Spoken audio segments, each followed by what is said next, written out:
Corey from Hey Let's Make Stuff, and today we are talking tumblers. I'm actually super excited for this video because as a blogger I have just about every heat press a crafter could want, but I didn't have a tumbler press. So when PYD Life reached out to me and asked if I wanted to test their new tumbler heat press, of course I said yes. So in today's video we're going to talk about the heat press. We're going to talk about how you can change out the elements so you can make different sized projects. I've got a different element here, so that's kind of exciting. We're going to talk about how to set the time and temperature and pressure and all of that. And then we're going to make a tumbler, and then we're going to make 2 mugs at one time. Making 2 mugs at one time is kind of a fun thing you can do in a lot of tumbler presses, and it works really well if you have a small business or you just like making mugs. So let's get into it. So a tumbler press is obviously made for tumblers. I've made 2 20-ounce skinny tumblers here, which are very popular crafts to make, but you can also make mugs, and then if you have other heating element pieces here, you can make other types of items. So this particular press that I got came with 2 heating elements. There's a larger one here in the press, as well as this slightly smaller one. If you buy this particular model with these 2 heating elements, you're going to be able to do several types of blanks, including these skinny tumblers, mugs, those kind of cola bottles, anything with a slightly smaller diameter can go in here. I've actually written down the sizes of projects you can make in here, and it is all based on the diameter of your blank. So if you wanted to make a mug, you will measure your blank from side to side. You don't want to go with the circumference, you want the diameter. I have to go back to math class here for a little bit. So measure the diameter of your mug to see if it will work with one of the heating elements that you have. You can always buy more heating elements. PYD Life told me that you can go on their website and reach out and they can get you information about buying other heating element sizes, which means you can do things like small shot glasses or tapered coffee mugs, those sorts of things. But for now, I just have 2 straight-sided heating elements that came with this press. So I'm going to read the sizes because I haven't been able to memorize this. Read the sizes of the projects you can do. So if you have the larger heating element in here, the diameter of your project should be 2.83 inches to 3.46 inches. 2.83 inches to 3.46 inches. And if you have the smaller heating element installed, you can do projects that are 2.36 inches to 2.79 inches. And you know, there may be a little bit of wiggle room in there because you can change the pressure, but overall that's the size project that you want to be able to use with each of these heating elements. Now let's take a look at the anatomy of this machine. To start, you have the control panel on the front of the machine. This control panel used to actually be a separate control box on the side of the machine, and I really like how they've incorporated it into the front of this machine because it makes the profile of this heat press much narrower than it used to be. It actually fits perfectly where I wanted to put it, so I'm very excited about that.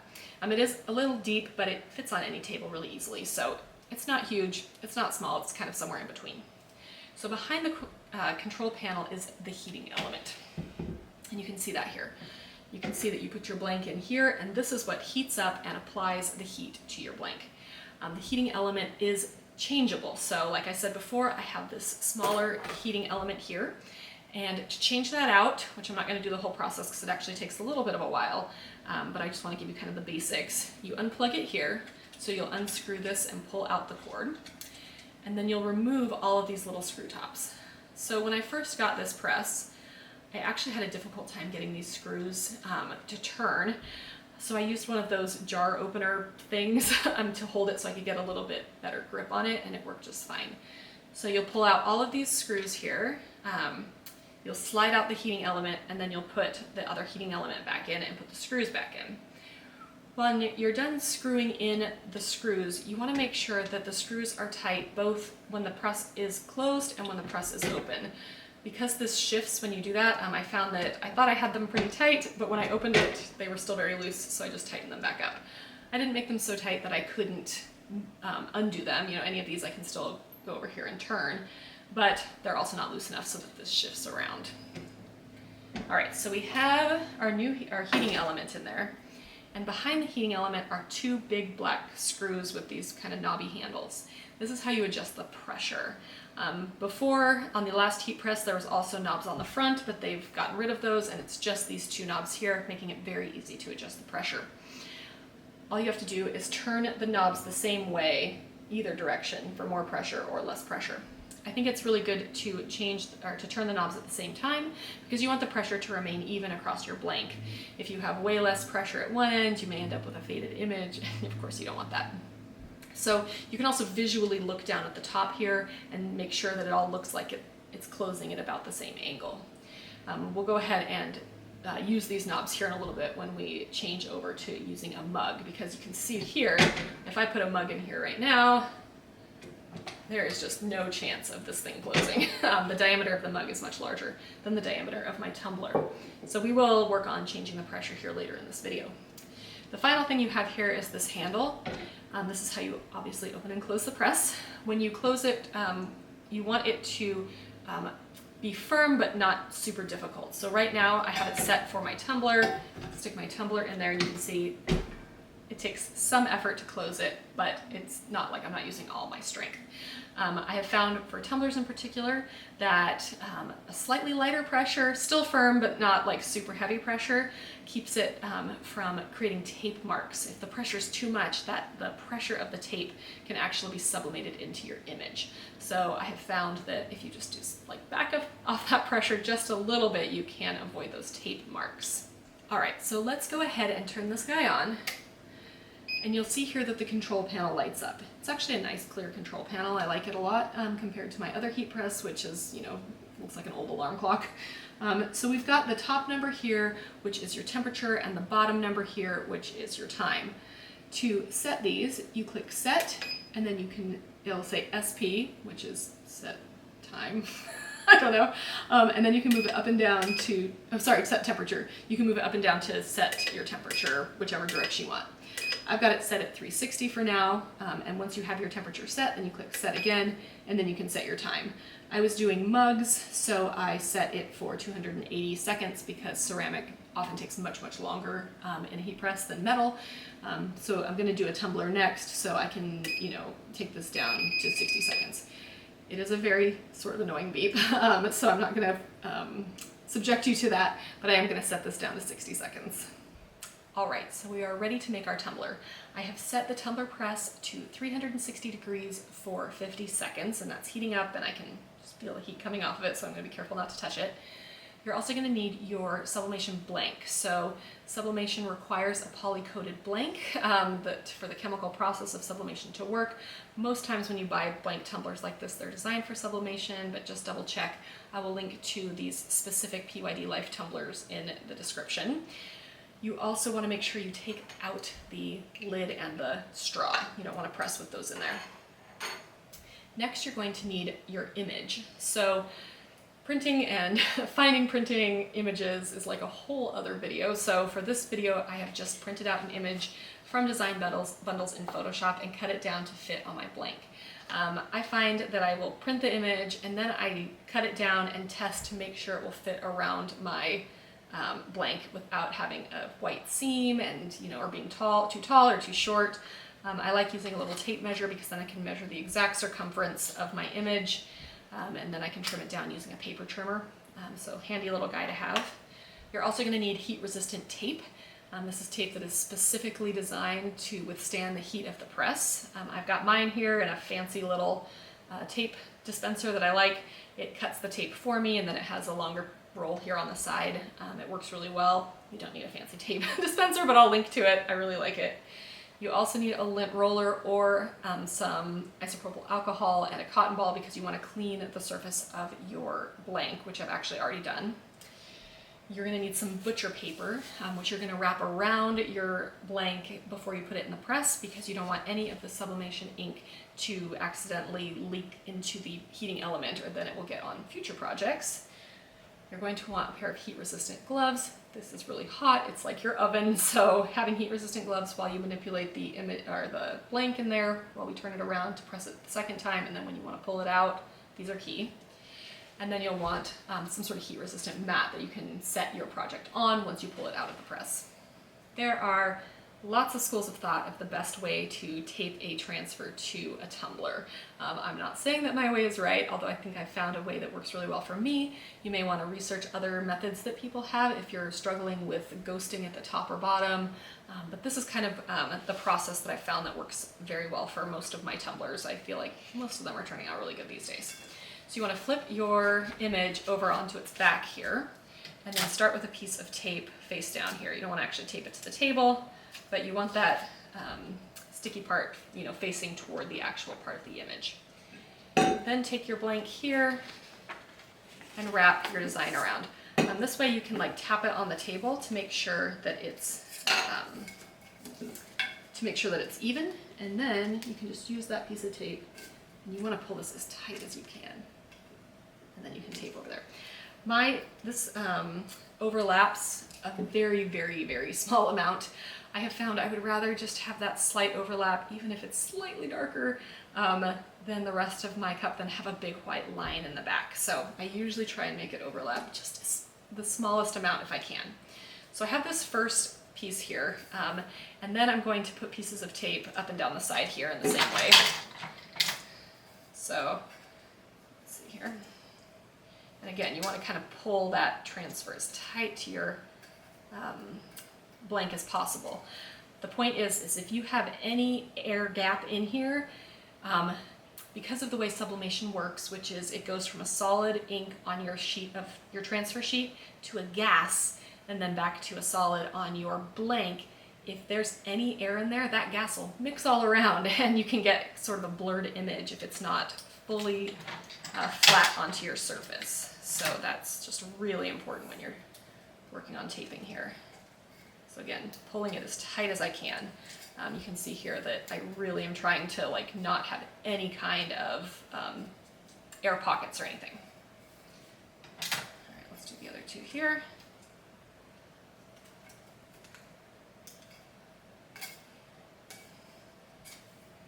Yeah, I'm getting really close to having that seam at the bottom, but I don't. It's right on top of each other.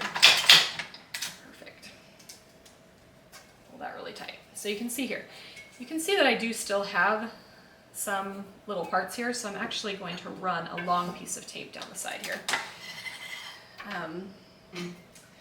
The little cutter on my longer piece of tape section here doesn't work very well, so I use my scissors. All right, there you go. So you can see now that I have this taped really tight.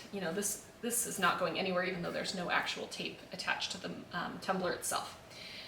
So let's talk about the top and bottom. This is like something I see a lot in my Sublimation Made Simple Facebook group, which I will link to in the description below if you'd like to join, is that people get a lot of ghosting here at the top. This particular image is probably not going to be quite as bad because it has a white background, but if you're making like a black tumbler and you end up with these kind of gray and white splotchy bits at the top, not cool, right? So here's what I like to do. I like to take a long piece of tape and start in the middle, or start so my seam is here, and I start on the opposite side of my seam. And I put this all the way around. So I'm going to kind of stretch here. Again, the point is to make it tight, right? There we go. And then I'm going to do the same over here. Over the seam. So now you have it. Now you have the tape all the way around, and you can fold it in. So I like to do small bits all the way around like this, trying to keep that. Keep that transfer as flat as you can to the tumbler. And then my little trick is I like to roll this on my table. I know it sounds kind of crazy, but I like to roll the edge here on my table to really try and get that flat as possible. Kind of do it like different angle here.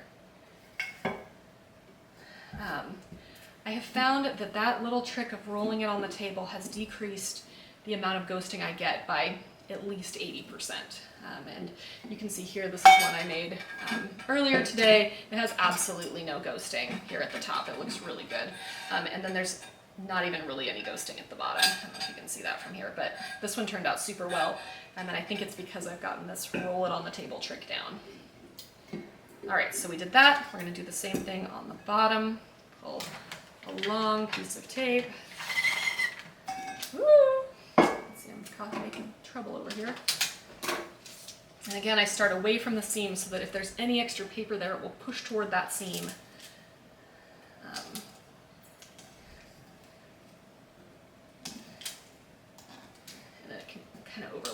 that seam versus getting an air bubble on the opposite side of the seam. All right, and again, just small bits at a time.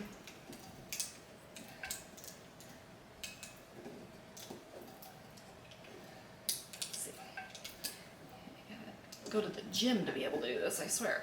All right, and then again, rolling that on the edge of the table to try and really flatten any of that out.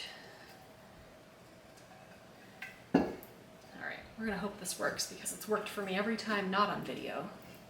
So of course, you know, video is always the test. All right, so now we have taped our tumbler. And you can see why it's not my favorite part. It just takes a while and it takes some elbow grease, but it really matters how well you tape this. Spend the extra time, do it right, and you'll have a much better product, because the last thing you want to do is spend how much on a blank and then have it come out terribly, right? Okay, so next we want to add a layer of butcher paper. I buy it in rolls, I buy it in sheets. Let's see. So this is not an exact science for cutting your butcher paper. The idea is that you just don't want to get the ink on your press. So usually I'll just chop it down here, give myself a little mark on where to cut. And then I'll often save the smaller leftovers for doing things like mugs, because it works really well. Around. A lot of people say like 4 to 5 layers of butcher paper, but if you're using a high quality sublimation paper, this is PYD Life sublimation paper, but I have used other brands that are just a higher quality sublimation paper. I have found a single layer works because the sublimation paper holds so much of the ink that it doesn't blow through and leave a mark on your press. So here we go. Let's use this tape. This one I like to tape actually directly to the mug itself. Then I can pull it really, then I can pull it really tight around.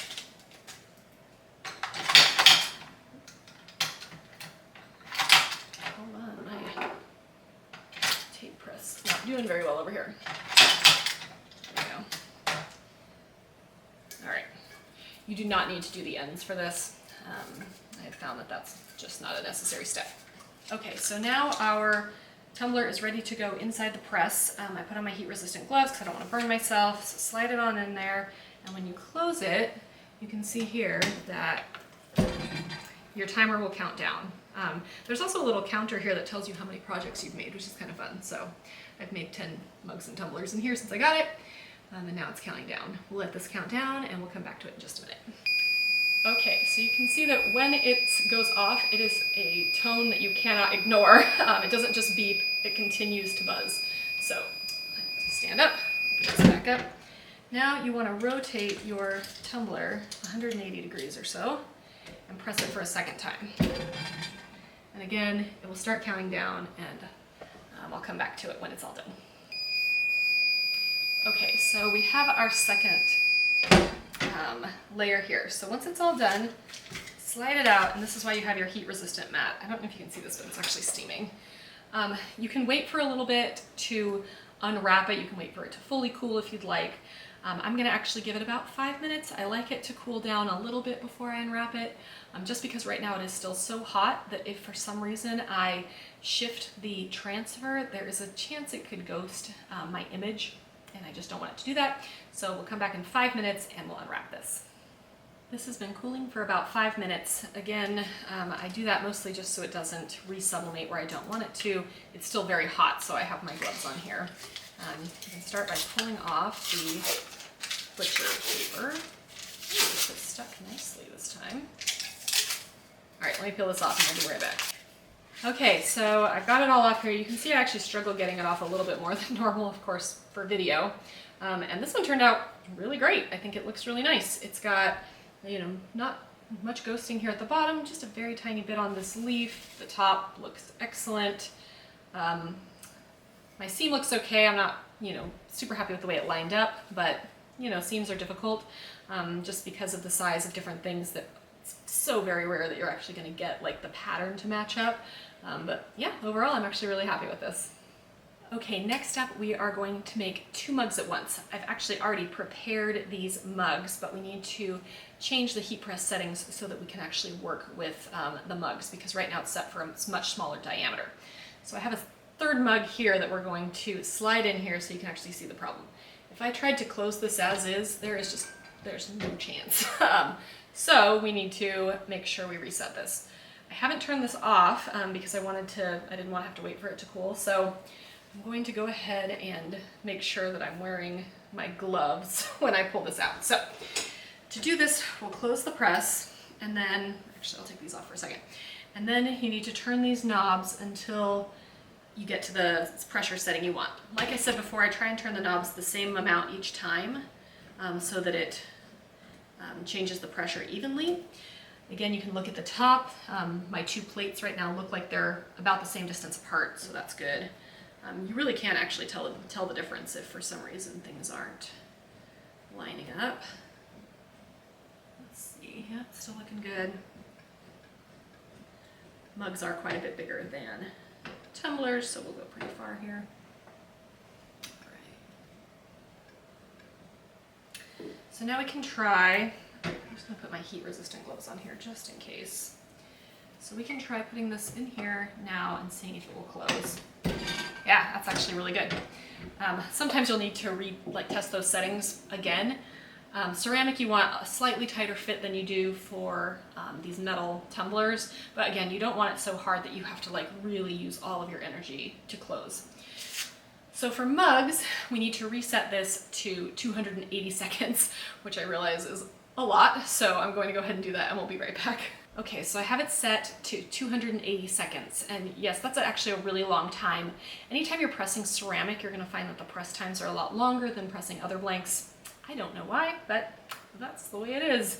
You'll find it when you're doing ceramic tiles or coasters and that kind of stuff as well. So, you're going to stick both mugs in here. It is wide enough to fit 2 standard size mugs. So here we go, we'll slide the first one in, and we'll slide the second one in. The hardest part about this is getting the handles at the same place when you're lined up. There we go. And close. And again, oops, forgot to hit set. Sorry. All right, and once you close it, the time will start counting down. And again, because this is several minutes, I will be back.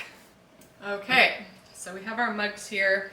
The handles shouldn't get too hot, but can't hurt to put on the gloves. You see those guys steaming? Woo! All right, so I'm going to, again, let these cool for about 5 minutes, and then we will come back to it. I'm also going to turn off my heat press now because I tend to forget to do those sorts of things and really don't need that being hot all night. All right, I'll be right back. All right, it's been a few minutes, so I'm going to go ahead and take the paper off here. The nice thing about using a single piece of tape all the way around is also that it becomes a lot easier to peel off the top as well. This. And same on the bottom. Again, this mug's still pretty hot, but I'm not actually really touching it with this hand. All right.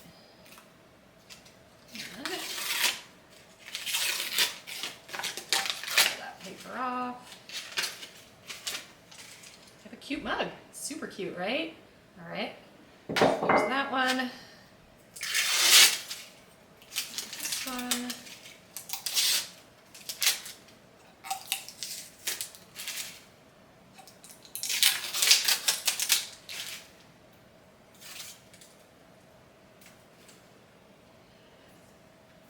Just love revealing these mugs. I think it's super fun. Yep, we still have that tape on the bottom.